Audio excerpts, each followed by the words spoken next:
Welcome to Caribbean Insight. We have an explosion of Caribbean videos lined up for you. Tonight, you'll be experiencing international artists displaying the cultural rhythms of soca, calypso, reggae, dancehall, and salsa. So relax and let's take a ride down the Caribbean.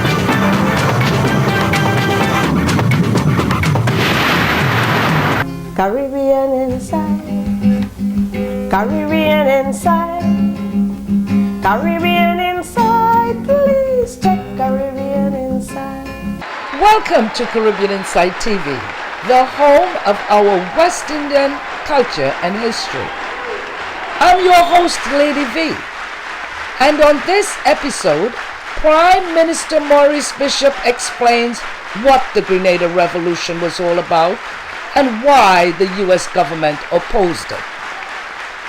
This is Maurice Bishop's first and last speech on American soil in 1983 at Medgar Evers College in Brooklyn, New York. Thank you very much for that very warm welcome, sisters and brothers, comrades all. May I start off, sisters and brothers, by bringing to you warm fraternal greetings from the free people of revolutionary Grenada.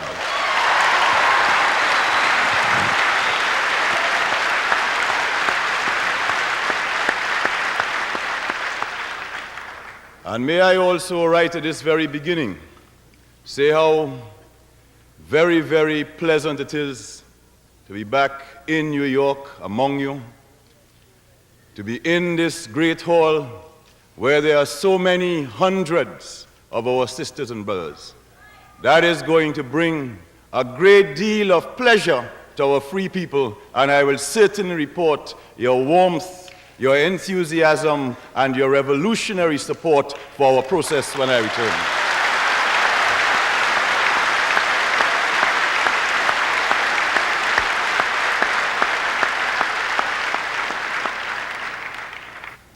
Of course, we are here among friends.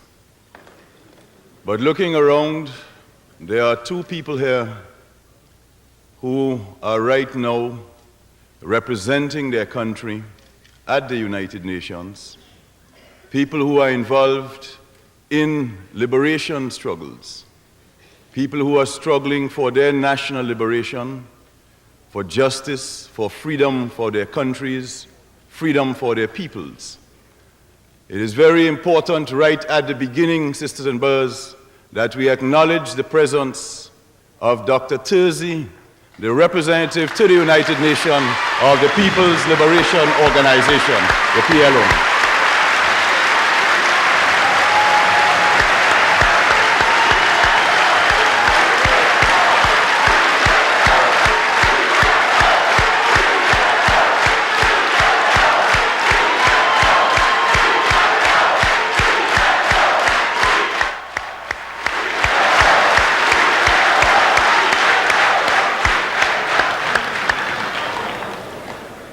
Dr. Terzi can be assured, as always, that the people of Palestine and their sole authentic representatives, the Palestinian Liberation Organization, will always have the firm support of the fraternal people of Grenada.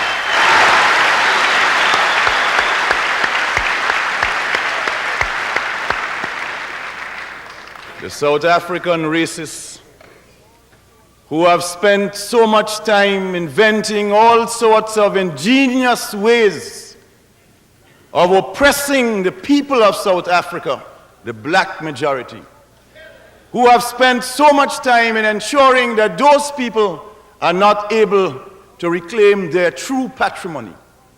They are now discovering that in common with all of the national liberation movements around the world that are forced to move to the highest stage of the struggle, that the African National Congress is also willing to make that step.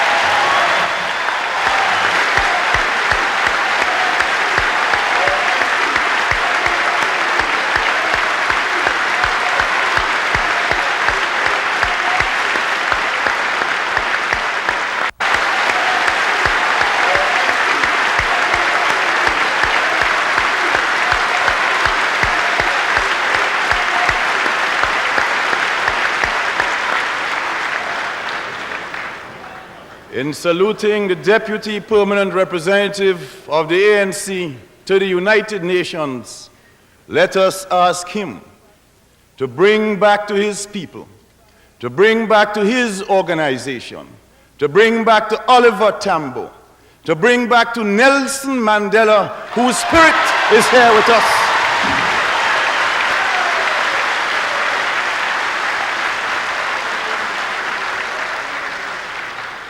To bring back to all of his people and to his revolutionary organization the love, the respect, the concern, the admiration, and the fraternal feelings of all of us to the people of South Africa.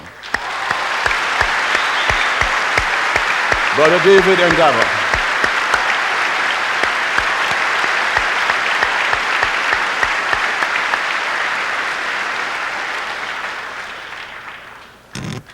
The last time I had the opportunity, sisters and brothers, comrades, of being in New York and addressing our Grenadian nationals, other people from the Caribbean and Latin America, and of course, the people of the United States in New York, was 4 years ago, as our ambassador to the United Nations has said.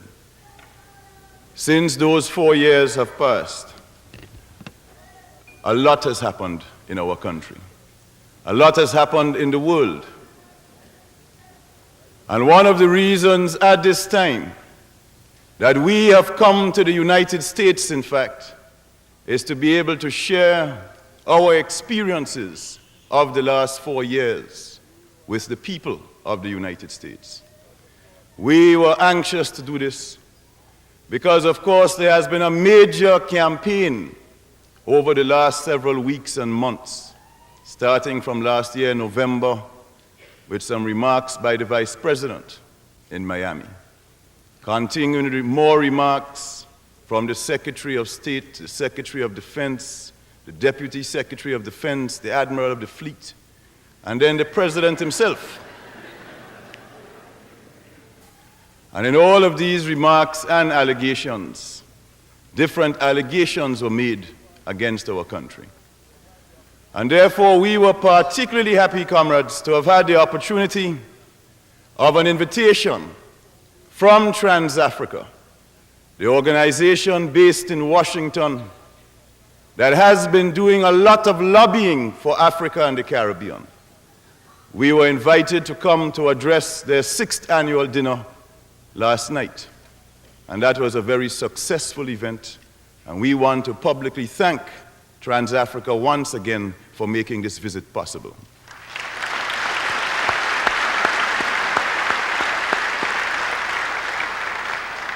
The Congressional Black Caucus, too, was involved as co-sponsors of this visit, and we also want to place our appreciation on the record.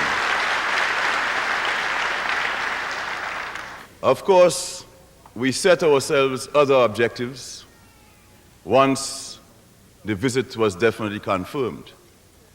And these objectives included the very important objective of trying to see what we could do to deepen and strengthen the people-to-people relations which have always existed between our two countries, Grenada and the United States.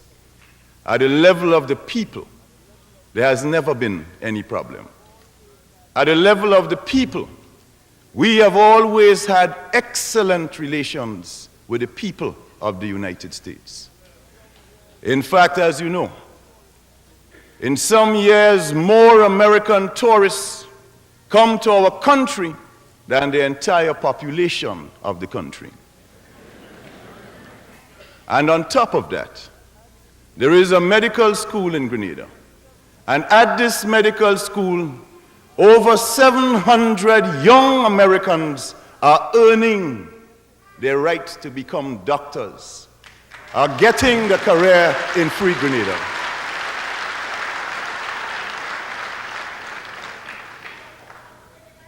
So from our point of view, clearly bad relations do not make sense. From our point of view, the need to deepen ties, the need to ensure that even more American visitors come to our country every year is a critical and burning need. And another objective was to try yet again to establish some form of official contact and official dialogue with the government of the United States. We, of course, cannot decide which government is going to be in power in the United States at any given moment in time. That is a matter for the people of the United States. And whoever happens to be in power at the particular time, we believe it is extremely important for us to maintain normal relations so that we are able to conduct proper dialogue in a civilized fashion.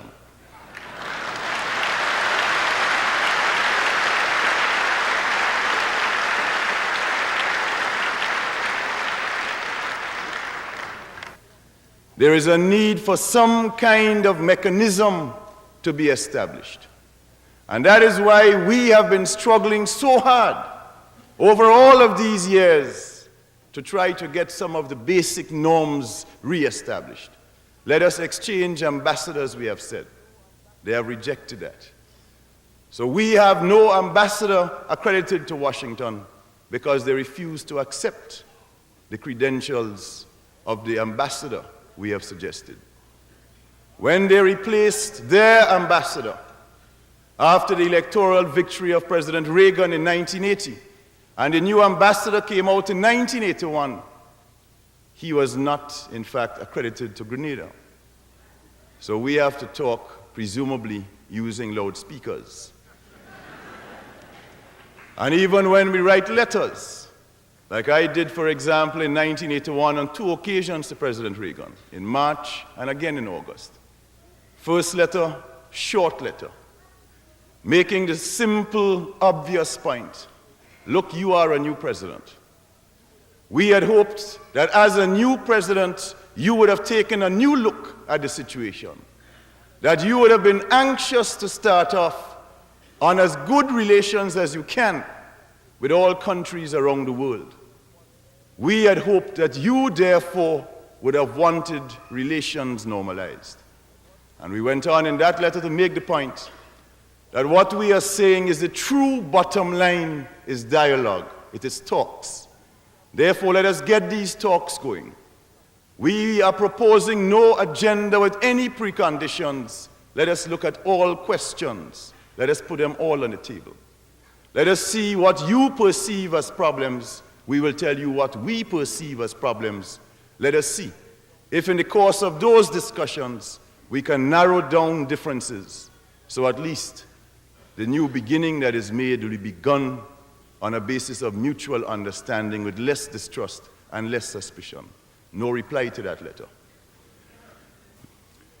So the fact is, sisters and brothers, we have had this long, long history of trying to see in what ways relations could be normalized, of working very hard at trying to get some form of dialogue going, and we have had very little success in this regard. But I really want to say tonight that we do believe it is important for us to continue that struggle. And therefore, notwithstanding the difficulties in the way, we deem it very advisable for us to continue to press for a full normalization of relations. But of course, as we press for normalization, we are also going to continue to build our revolution. We are also going to continue to consolidate our process. In the face of all of the difficulties, in the face of all of the economic destabilization, the political, diplomatic, and military threats and pressure, we don't intend to roll over and play like an ostrich. We are going to stand on our feet and keep going forward.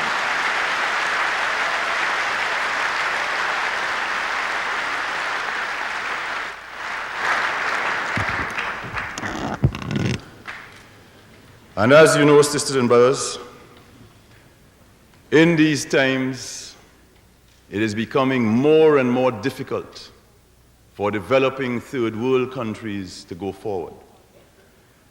Because unfortunately, our economies remain by and large dependent on and tied to the capitalist world economies.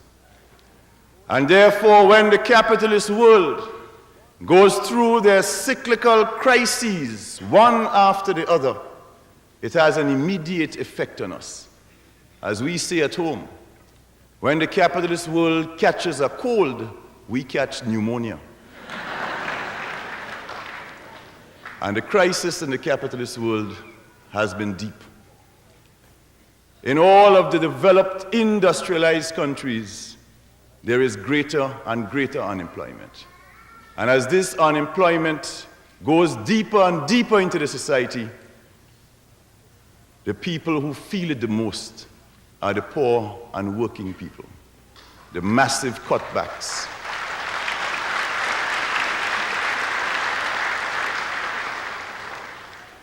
The massive cuts in social welfare. The cuts are not coming in the arms race. The cuts are not coming out of the arms budget. I understand the talk is to spend $3 trillion over 5 years. The mind boggles. That is the kind of money that is supposed to be consumed in arms. But while that kind of money is being consumed in arms, hospitals are closing down. Jobs are being, more and more retrenchment is taking place. Pensions are being reduced. Medic aid is being reduced. In other words, the arms is swallowing up the money. The people are not benefiting. But the effect this has had on us in turn, countries of the developing world, has been to also create a crisis in the developing world.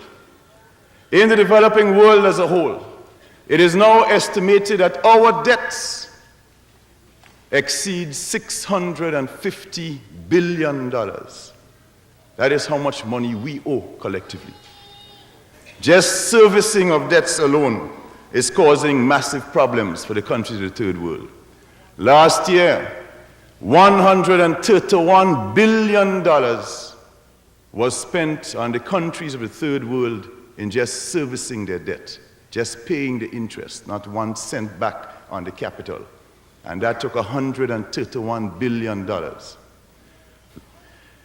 But on top of that, we are also discovering that it is becoming more and more difficult to engage in trade with the countries of the Western industrialized world. But even as they make it more difficult for us to trade with them, the whole question of aid, which at one time used to be regarded as a kind of duty that the developed capitalist world, the developed industrialized world had, if duty it was, that duty has virtually disappeared. Because the reality is that aid has also decreased quite dramatically for third world countries. But not satisfied with all of that, what they have now done after cutting off aid, cutting off trade, cutting off investment, making it virtually impossible to get money through the international financial institutions, now they are forcing more and more third world countries to go directly to the international capital market, to the big commercial banks to get loans. But the reality is that by forcing us more and more to have to go to the international capital market, the debt trap is intensified even more. And while all of this is going on, sisters and brothers, there are so many people in the world who are unemployed, so many people in the world who are going hungry, to bed hungry every single night. So many millions in the third world who are illiterate and whose governments either do not care or feel they cannot do anything to solve that problem. Unemployment, hunger, malnutrition, disease, illiteracy. These are the crimes and the sins that are visited upon the poor developing countries of the third world, while the industrialized countries continue to exploit our resources and to keep the profits.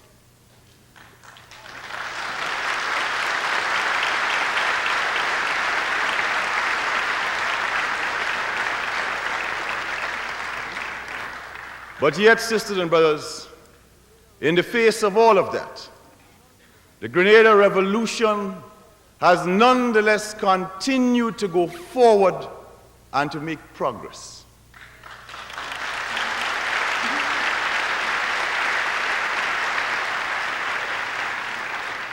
At a time when even the big, powerful, industrialized nations were growing backwards last year, we grew forward by 5.5%.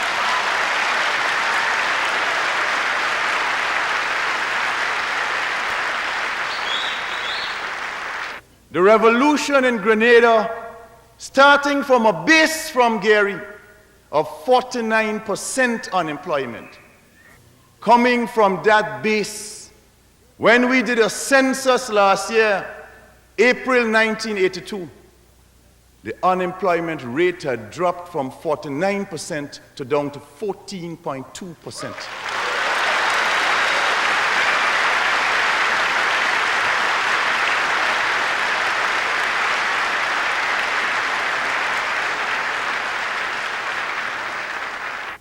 The last year of Gary, 1978, the capital investment program was $8 million.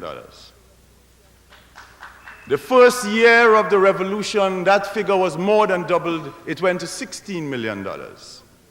The second year of the revolution, it was doubled again. It went to $39.9 million. And by this time, the experts were saying that is impossible. You don't have the resources, you don't have the management, you don't have enough tractors, you don't have enough trucks, you don't have enough engineers. You can't possibly do it. You all were only lucky in 1979 when you doubled Gary own. And you're only lucky in 1980 again when you double your own. And then when we went in 1981 and we double it again, they say, well, we don't know if it's luck, but something is wrong. You all can't do that again. And then last year in 1982, it went up to over 100 million. And then we gave them the secret. We told them that in a revolution, things operate differently in the normal situation.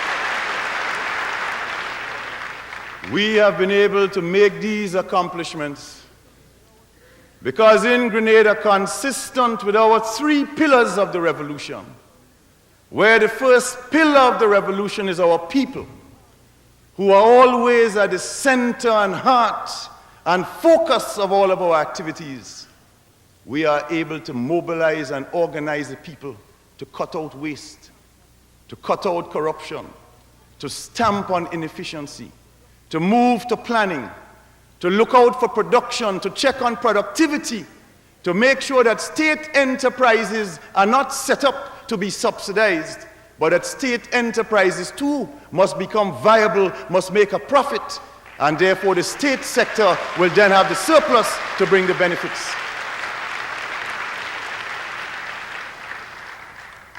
We have been able to pull our people into the whole economic process. And our people have gladly been pulled into the economic process because our people see the benefits which the revolution has brought to them. They understand that when 37 cents out of every dollar is spent on health and education, that means something. In this country, the figure is probably nearer to 10 cents on every dollar. Because today in Grenada, the money that the people of Grenada used to have to spend, for example, when they went to a doctor or a dentist, that money they no longer have to spend because they now have free health care throughout the system.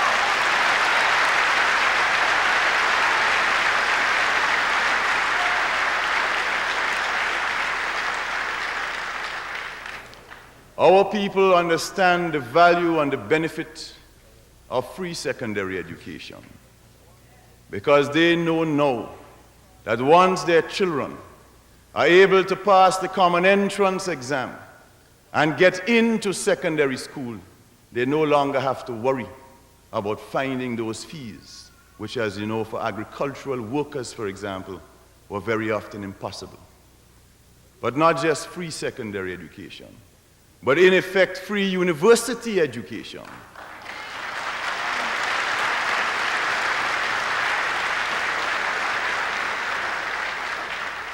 Moving from a situation before the revolution, where in the last year of Gary, 1978, just 3 people went abroad on university scholarships, and they happened to be Gary's daughter and one of his other minister's daughter. Moving from that situation, in the first 6 months of the revolution, 109 students were able to go abroad on free university scholarships.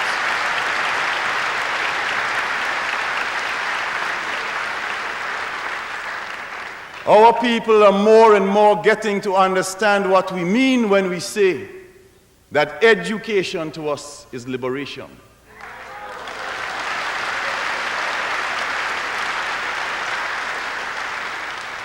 That education is a strategic concern of this government. That is why this year, 1982, is the year we have named the year of political and academic education, because we understand the importance of bringing education to our people. Following the establishment of the Center for Popular Education program in early 1980, within 1 year of the work of the CPE program, the illiteracy figure in Grenada was reduced to 2% of the entire population.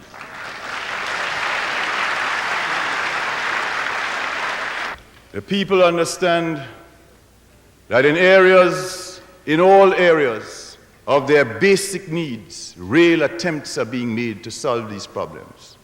2.5 million gallons more of water, pipe-borne water, are flowing into the homes of our Grenadians at this time.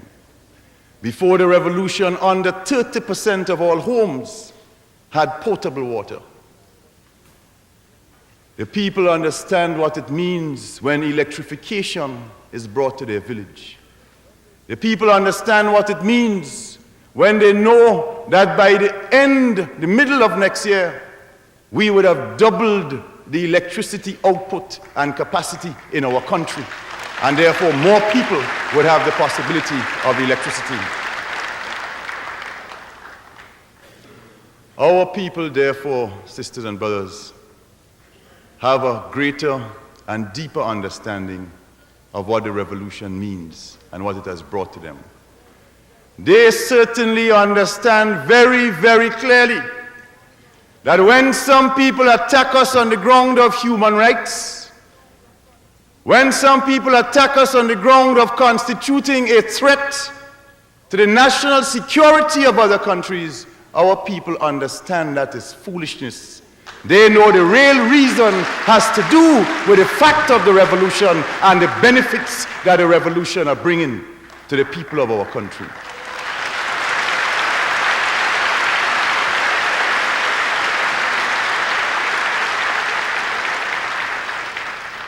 The real reason for all of this hostility is because some perceive that what is happening in Grenada can lead to a new socio-economic and political path of development.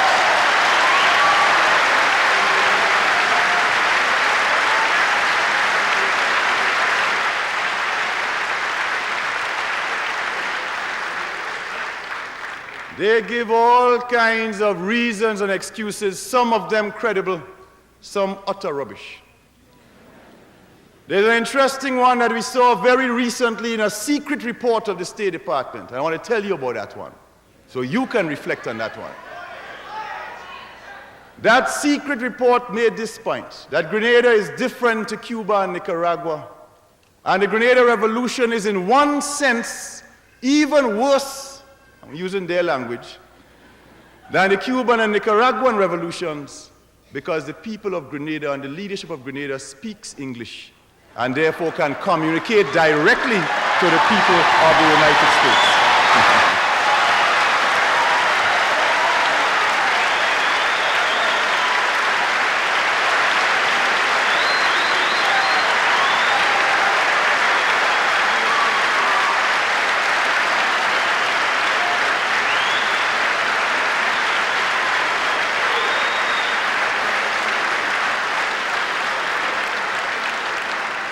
I can see from your applause, sisters and brothers, that you agree with the report.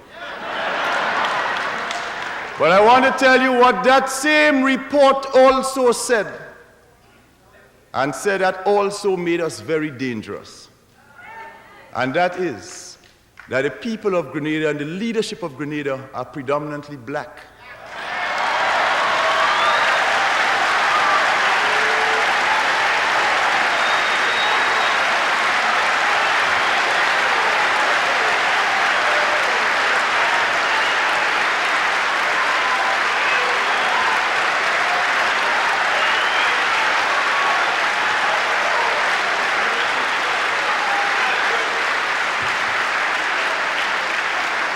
They said that 95% of our population is black, and they had a correct statistic.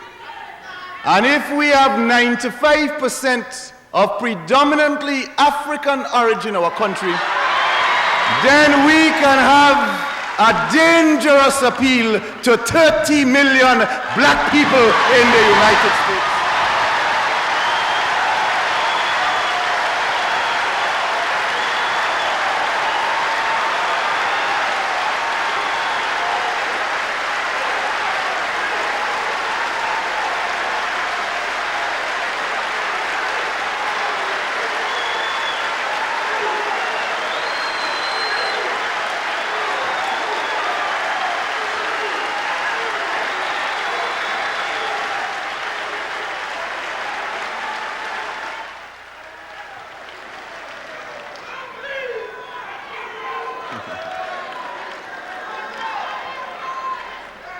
Now, that aspect of the report clearly is one of the most sensible ones.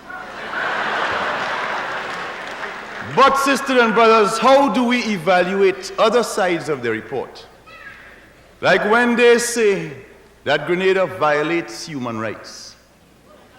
When they say to us, how come you have detainees? What about the press? What about elections? When they say to us, where are your elections? They don't turn around at the same time and say to their friends in South Africa, where are your elections?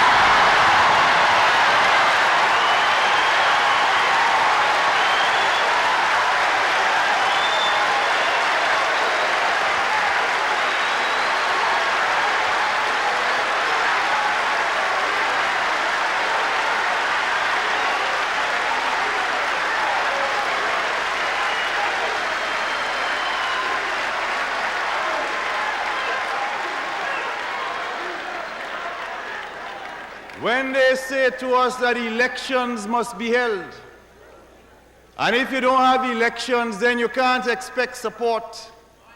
And unless you have elections, then we can't give you the normal treatment. We say, Salvador Allende of Chile.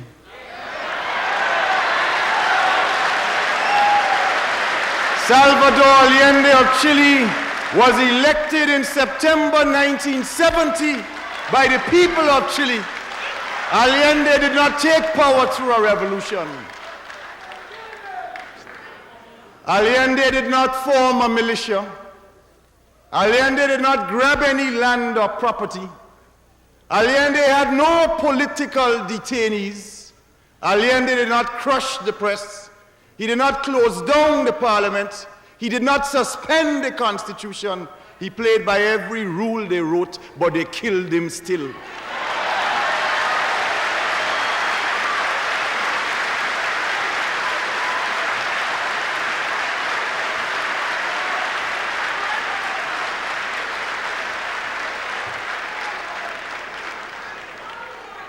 These people understand very well that a revolution means a new situation. Revolution means that the abuses and excesses of the violent, reactionary, and disruptive minority has to be crushed so that the majority interests can prevail.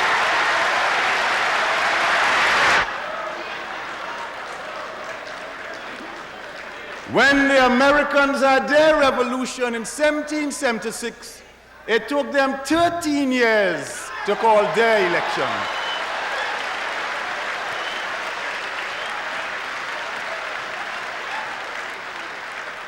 They talk about detainees, but when the American Revolution came in 1776, 600,000 people were detained in this country. 100,000 Americans in the first week of the American Revolution, 100,000 fled to Canada. Thousands were locked up without charge or trial. Hundreds were shot. And the counter-revolutionaries after the American Revolution, they had no right to vote. They had no right to teach. They had no right to preach. They had no right to a job. Their land was confiscated without payment. So when the falsifiers of history try to pretend that the American Revolution was a Boston Tea Party, was a very bloody Tea Party.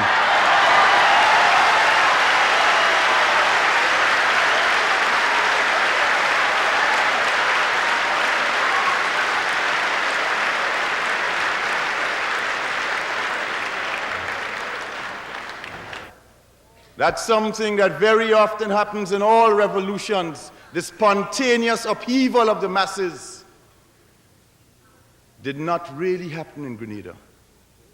A church-based organization in Washington called Epica wrote a book last year on Grenada. They called it Grenada, the Peaceful Revolution. We can understand why.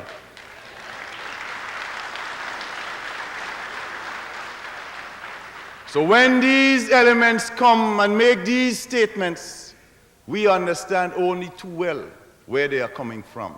They understand that in Grenada, no one is ever interfered with for what he says. No one is ever interfered with for what he writes.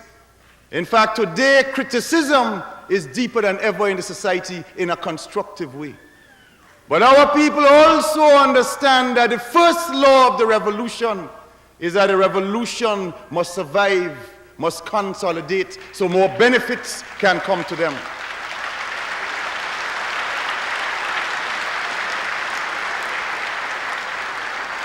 And because of this fact, the revolution has laid down as a law that nobody, regardless of who you are, will be allowed to be involved in any activity surrounding the overthrow of the government by the use of armed violence. And anyone who moves in that direction will be ruthlessly crushed.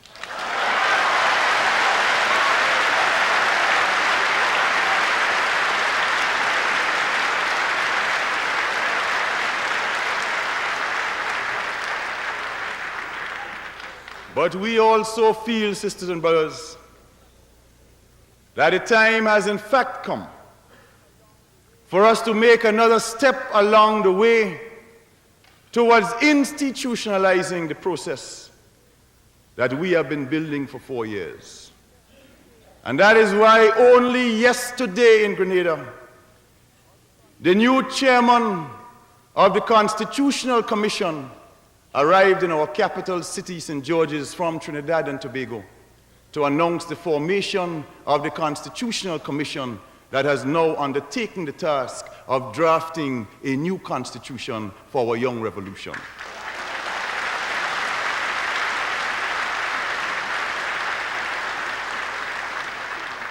This constitution is not really going to look like the one that the Queen gave us in 1974. This time round, this constitution is going to come out of the bowels of our people and out of our earth. Our people will have their inputs and will decide what they want to see go into that constitution. Our new constitution also is certainly going to institutionalize and entrench the systems of popular democracy which we have been building over these past 4 years in our country.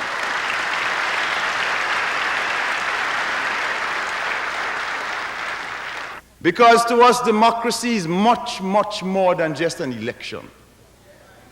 To us, democracy is a great deal more than just the right to put an X next to Tweedledum name or Tweedledee name every 5 years.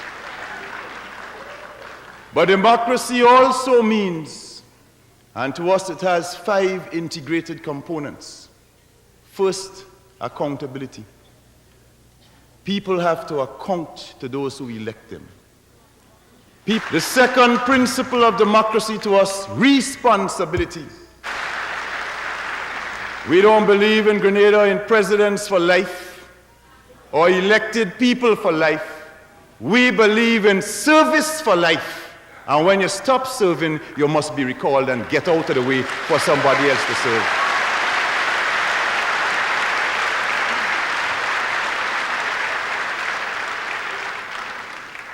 The third principle. To us, the third principle of democracy is participatory mechanisms, popular participation.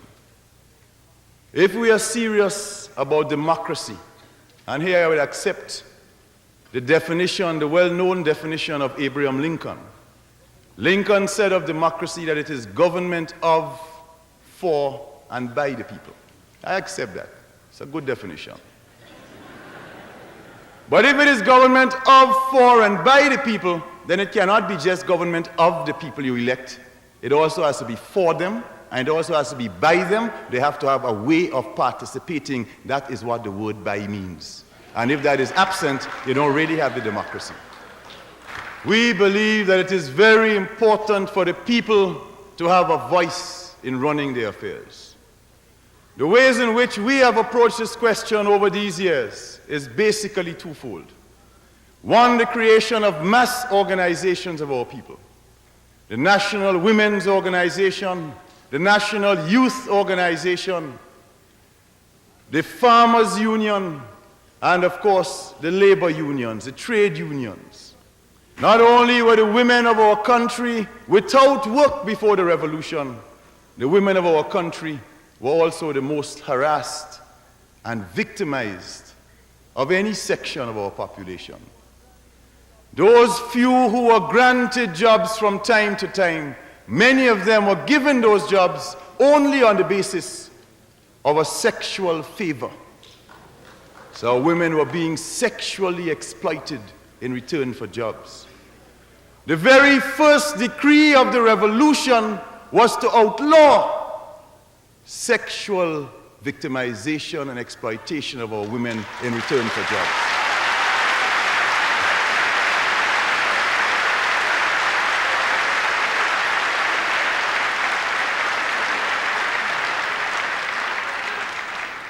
And going on from that, sisters and brothers, the revolution then passed a law applying to all workers in the public sector of equal pay for equal work for all of the women in the public sector in our country. We also then passed another law, more recently, a maternity leave law. And by this maternity leave law, every woman who is pregnant must be granted 3 months maternity leave, 2 months with full pay, 1 could be without full pay, and a guarantee of return to employment after the pregnancy.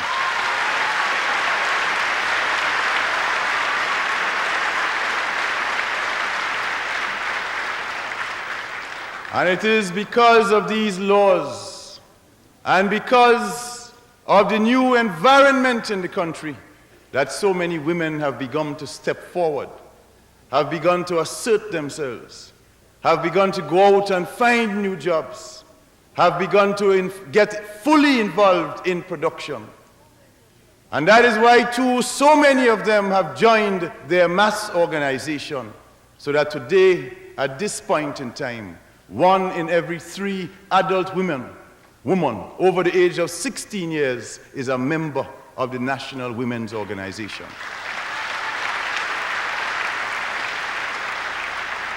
So within our mass organizations, the principle of electability is already entrenched.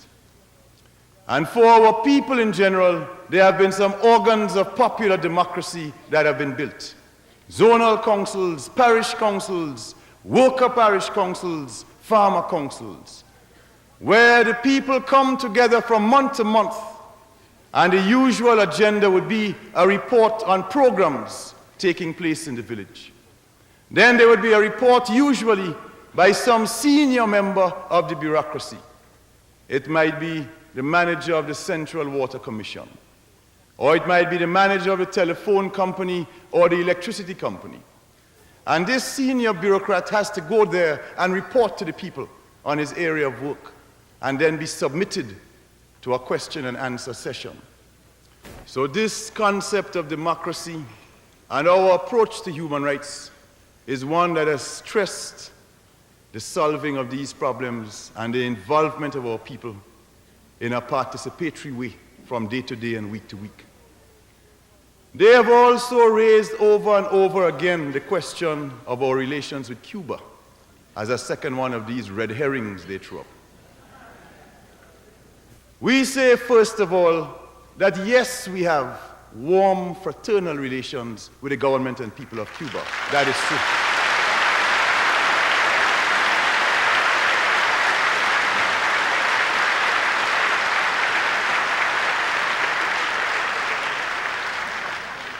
We see Cuba as part of our Caribbean family of nations.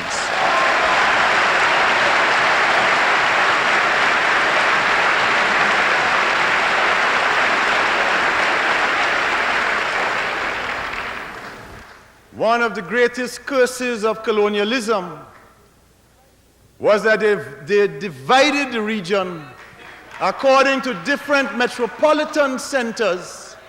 They taught us different languages, and then they made a great play of the fact that you are Dutch speaking, you are Spanish speaking, you are French speaking, you are English speaking, and more recently, you are American speaking.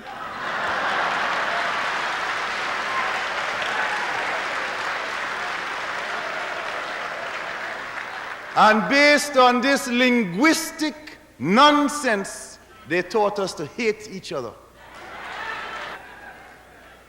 But the fact of the matter is that they come down, they tell us if you're speaking Dutch, you're the best. If it's English, you're the best. French is the best. Spanish is the best. American is the best. And all of us hating each other. When in fact we are one people from one Caribbean with one struggle and one destiny.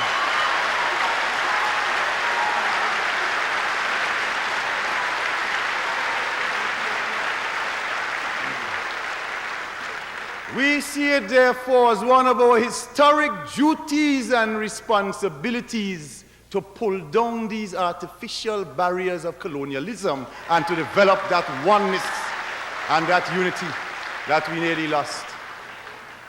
We believe it is critically necessary to have close relations with all of our neighbors. But there is also a third reason that we will always have relations, warm, fraternal, close relations with the people of the government of Cuba. And that is our admiration and our respect for the internationalism and the achievements of the Cuban people.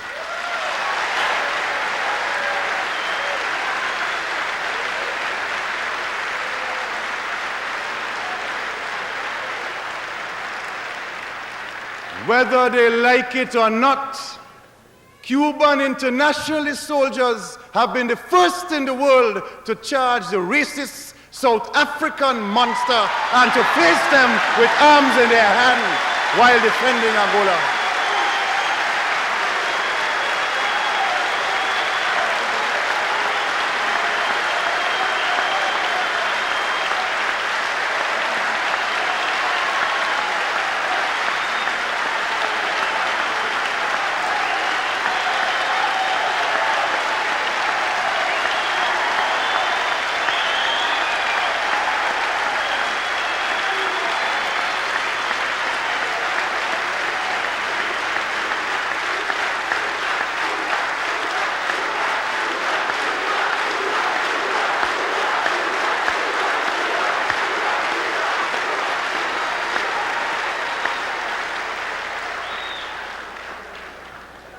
if there were no Cuban internationalist troops in Angola?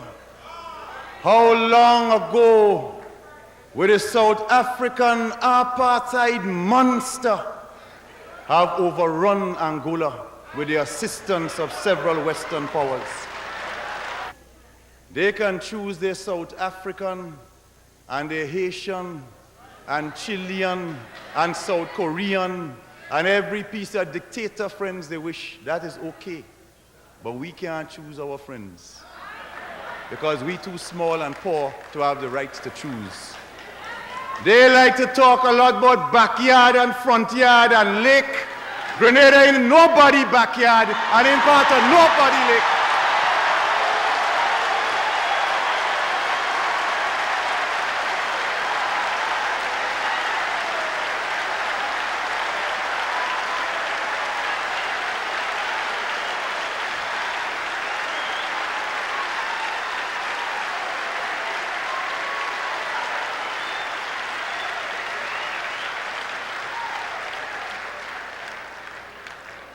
The more desperate that imperialism gets, the more it comes up with the most vulgar and hostile measures to try to keep the poor, oppressed people of the world who are trying to win their national liberation and to build their own future down.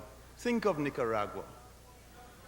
Nicaragua, a country invaded over the years 2-3 times in this century by the United States.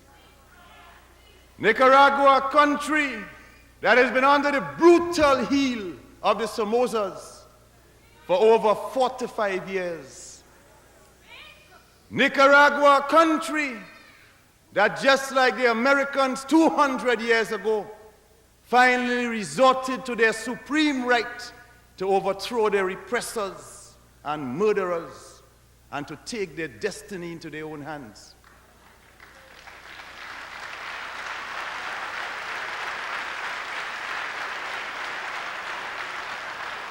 And when the people of Nicaragua, when the sons and daughters of Sandino assumed their liberation, when they won in July of '79, what was the crime that they committed thereafter? Their crime was to be bold and mannish and fresh enough to say that their resources belong to them, to say that they want to build their country in their own way, to say that they want to choose their own friends, to say that they are going to build their country after their own image and likeness and not after the image and likeness of somebody else.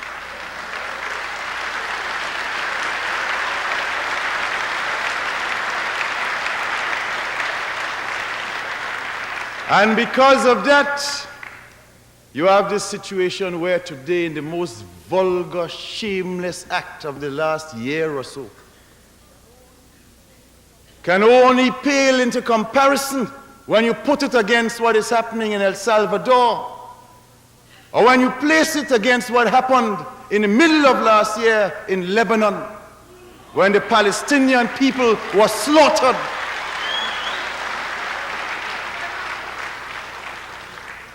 The most vulgar, shameless act of open CIA activity in their country. The most open, vulgar, shameless act of even admitting that not only will they resort to covert actions, but if necessary, they will publicly back overt action against the Nicaraguans. The shamelessness of it is really extraordinary.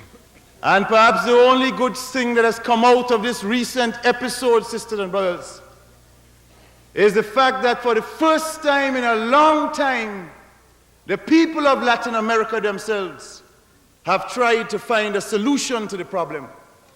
That has been the historic meaning of the get-together of Venezuela, Colombia, Mexico, and Panama on Contadora to launch the Contadora Initiative. Because what this Contadora Initiative is all about is really extremely important for us. It says, first of all, that we, the people of Latin America and the Caribbean, will try to solve our problems ourselves.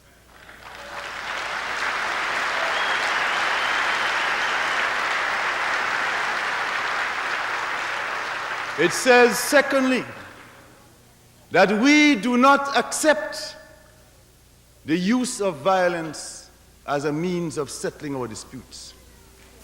And it says, fourthly, that we are not prepared to accept that any country in our region, far less any country outside our region, has the right to interfere in the internal affairs of another country.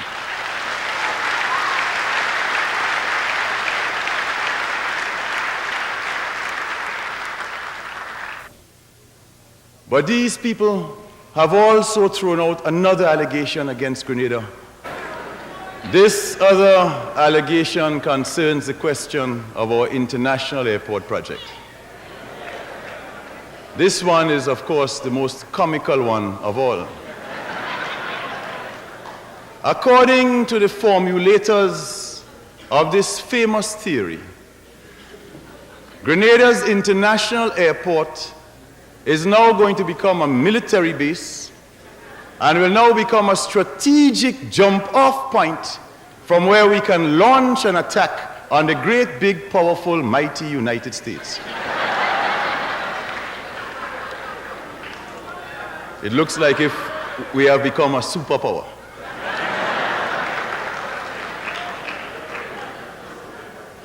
But the reality of the airport, of course, is well known to all those who make those statements. This airport is an ancient dream of the people of our country.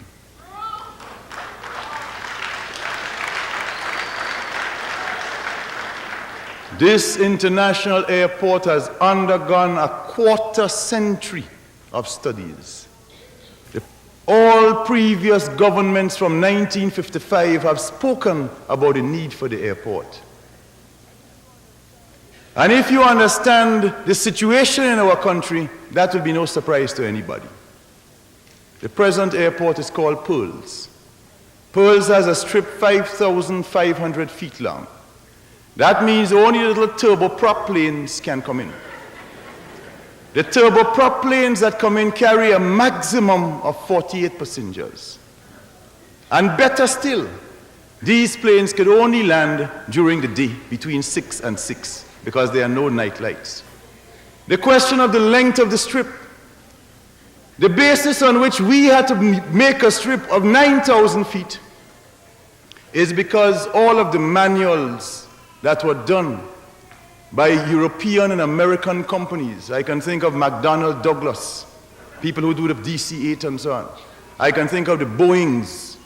They have produced manuals saying what length of strip is required if their planes are to land. So unless we born big and stupid, you can't expect us to put down a strip that planes that can carry people, normal jet planes, won't be able to use. So the fact of the matter is the 9,000 feet was dictated by the necessity for that. This international project, as we see it, is the gateway to our future. As we see it, it is what alone can give us the potential for economic takeoff.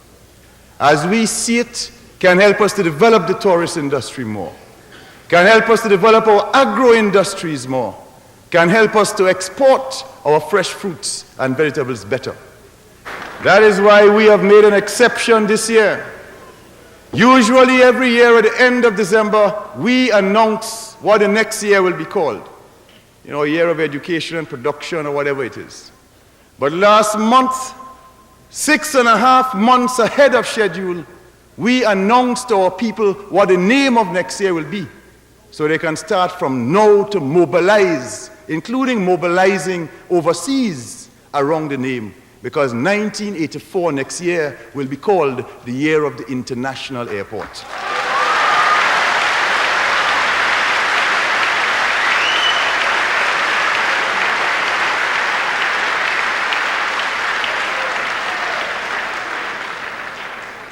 And the fact of the matter is, next year is also significant for us because on the 13th of March, 1984, it will be the 5th anniversary of the Revolution.